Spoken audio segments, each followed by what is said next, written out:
எவ்வளோ பேருடைய வாழ்க்கையை நம்ம பார்த்துருக்குறோம்.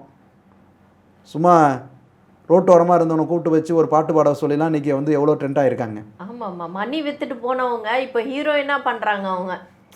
ஸோ அந்த மாதிரி எல்லாம் புரியுதுங்களா?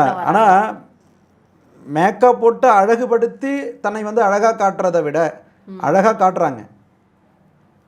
அழகே இல்லாதவங்கள அவங்களுடைய அந்த நேரம் என்ன செய்யுது, அவங்களுக்கு அந்த யோகங்கள் அந்த தசா காலங்கள் வரும்பொழுது அந்த கிரகங்கள் ஆக்டிவேட் ஆகும் பொழுது அழகே இல்லாதவங்களை அழகுபடுத்தி இன்றைக்கி வந்து ஒரு ரொம்ப ஒரு உலகத்தினுடைய புகழுக்கு கொண்டு போயிடுறாங்க. எத்தனை பேர் பார்த்துருக்குறோம்?